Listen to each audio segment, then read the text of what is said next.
seperti apa untuk pergerakan indeks harga saham gabungan tampak dibuka di zona merah ya, melanjutkan Betul. koreksi dari perdagangan kemarin. Apa yang menjadi perhatian utama? Kalau misalnya kita lihat sih berdasarkan dari apa yang ada di sekuritas saat ini ya, ini masih sektor-sektor perbankan masih mengalami penurunan sepertinya ya. Terus ini kita ngelihat juga masih banyak banget nih ternyata sektor energi masih menjadi salah satu yang potensi paling bagus karena dia hijau paling gede dan energi dan juga teknologi. Dan juga ada cyclical itu juga cukup oke tapi sisanya merah. Nah dengan keadaan seperti ini mungkin kita masih perlu ngelihat nih kayak gimana. Soalnya kayaknya market masih sideways aja dari kemarin dia level 8.000 sampai 8.200. Mungkin ini market masih menunggu kali dengan keadaan nanti kan ada Indonesia Economic Outlook juga. Itu kan nanti yang bawain emang dari pemerintah langsung dan ini kan tujuannya adalah supaya kita dari pihak paling tinggi di pemimpin negara Pak Prabowo sendiri itu sampai ingin menyuarakan nih bahwa ke masyarakat secara global bahwa Indonesia ini akan settle ke depan dan kita pengen supaya gambaran Indonesia itu nggak buruk di mata investor global karena dengan keadaan seperti ini kan ini berarti kayak situasi cukup genting menurut aku sih karena dengan keadaan seperti ini kan credit rating terus juga rating indeks segala macam ini kan akhirnya nanti berpengaruh juga nih sama kita dengan keadaan yang udah terjadi beberapa minggu ini memberikan sentimen negatif juga terhadap market dan bahkan Pak Prabowo sendiri itu sampai akhirnya turun tangan juga untuk membuat acara ini dan itu kan juga nanti akan dihadiri sama beberapa juga dari perekonomian juga ada nanti juga kita perlu lihat lagi seperti apa itu nanti ada di dalam antara dan dengan keadaan seperti ini sih harusnya nanti setelah apa yang disampaikan dari puncak pimpinan itu nanti akan terdeliver nanti dengan ini harapannya sih semoga investor-investor global juga masuk ke market kita juga dan dengan komitmen yang ada ini kita berharap kita bisa ngejar tuh kurang lebih ekonomi kita kan ditargetin numbuh bisa sampai 6% kalau kata Pak Purbaya dan keadaan seperti ini kita berharap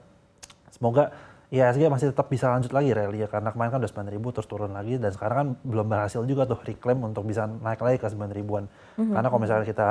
tiba-tiba kemarin naik 9.000 terus hari ini 8.000-an terus sampai akhir tahun ternyata kayak di situ-situ aja terus kan kita juga jadi PR juga tuh buat dari segi pemerintah juga kementerian itu kan jadi PR juga gitu. Oke, highlight hari ini tuh sebetulnya Indonesia Economic Outlook ya, karena ini kan sebetulnya inisiasi dan juga dari kemarin begitu ya dari berita Moody's kemudian akhirnya Presiden juga dikabarkan sempat marah begitu ya dengan kondisi ini dan akhirnya ada arahan juga begitu ya untuk membuat Indonesia Economic Outlook untuk menyampaikan kepada para investor di luar sana ke MSCI, ke Moody's termasuk ke Fitch dan juga S&P begitu yang akan melakukan rating ke depannya dan apa yang sebetulnya dipertanyakan ataupun juga apa yang sebetulnya perlu dijawab oleh pemerintah untuk meyakinkan bahwa ekonomi kita baik-baik saja bahwa tidak perlu ada penurunan ke depannya untuk rating ataupun juga outlook. Kalau misalkan kita lihat sih, kalau kemarin kan sebenarnya di acara CNBC Economic Outlook juga disebutin sama Bang Gito terkait adanya kejelasan bahwa dari Moody's itu sendiri dia ngomong bahwa ada yang unpredictability. Nah, dan keadaan seperti ini kan berarti banyak nih penafsirannya bisa dari unpredictability dari segi kebijakan fiskal atau mungkin dari unpredictability dari segi kebijakan legal atau segala macam ini kan banyak nih penafsirannya. Tapi kalau misalkan kemarin Pak Anggito itu melihat dari segi prediktabilitas di sektor fiskal dan juga mungkin dari segi ekonominya, kalau aku sih ngelihatnya kalau misalkan dari kemarin itu dari segi terkait legalnya terutama ketika yang kita tahu dari kasus yang ada Martabe saat ini itu mungkin unpredictability-nya masuk ke situ juga. Nah, dan keadaan seperti ini kan bahkan kemarin karena seperti itu mungkin Pak Prabowo juga nangkepnya seperti itu sampai akhirnya Pak Prabowo akhirnya meminta untuk Pak Bahlil dari SDM itu untuk mereview ulang dan mengkaji ulang terkait pencabutan izin ini jangan sampai nanti malah ini rentetannya lebih panjang lagi karena kalau misalkan IUP itu sendiri sampai akhirnya nanti ada hubungannya juga nanti kan bakal jadi PR juga nih buat nanti ekonomi ke depan dan investor kalau mau FDI tiba-tiba IUP segala macam ternyata nggak valid dan lain-lain ini kan juga menjadi PR juga dan ini kita masih perlu kelanjutannya lagi seperti apa karena dengan keadaan seperti ini kan kita masih perlu wait and see juga dengan keadaan seperti ini itu menurut aku timingnya pas sih karena dengan concern dari lembaga rating di dunia segala macam ini Pak Prabowo sebagai pemimpin tertinggi negara itu harus address masing-masing mereka punya concern ini jangan sampai nanti malah concernnya ini malah berkelanjutan dan akhirnya nanti kita punya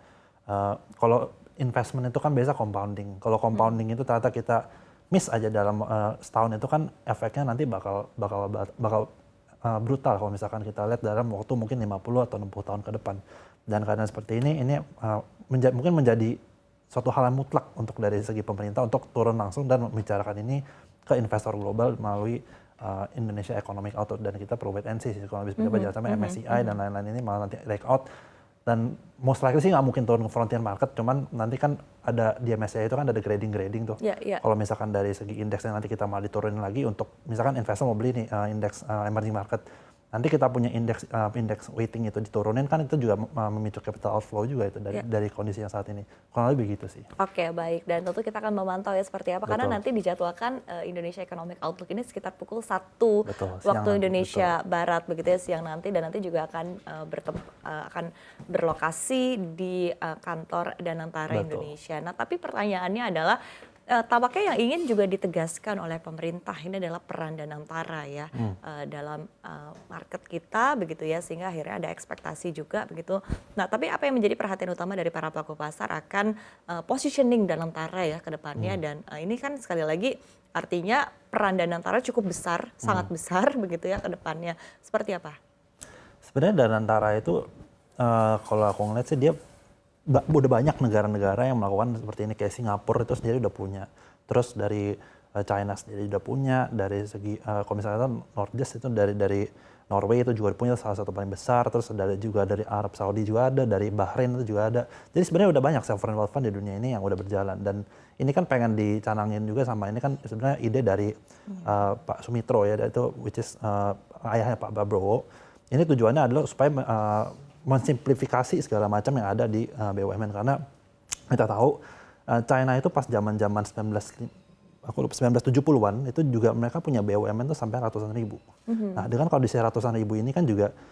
ini perlu ada simplifikasi sampai akhirnya sekarang ini cuma ada holding kurang lebih 70-an jadi ya. 70-an dengan keadaan seperti ini kan, jadi akhirnya ini bisa lebih dikontrol walaupun dia punya layering itu sangat-sangat banyak gitu. Dan keadaan seperti ini kan mungkin tujuan kedepannya itu adalah Danantara ini seperti itu. Jadi nanti bisa disimplifikasi, dan itu ada hubungan lagi dengan nanti efisiensi dari masing-masing perusahaan itu bisa punya profit itu berapa. Karena kalau misalkan dengan simplifikasi kan berarti SOP-nya itu lebih terukur dan lebih gambaran lebih ada lah, regulationsnya bisa kesini bisa enggak itu lebih ada, karena ada regulator yang benar-benar menaungi, dan itu kan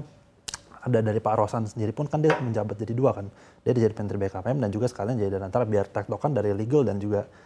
sektor keuangan dari Danantara ini bisa merge jadi satu supaya lebih mudah dari segi efisiensi. Dan keadaan seperti ini kan sebenarnya ini juga bagus juga. Kita tahu bahwa dari Singapura itu sendiri udah punya Temasek dan juga ada SDIC,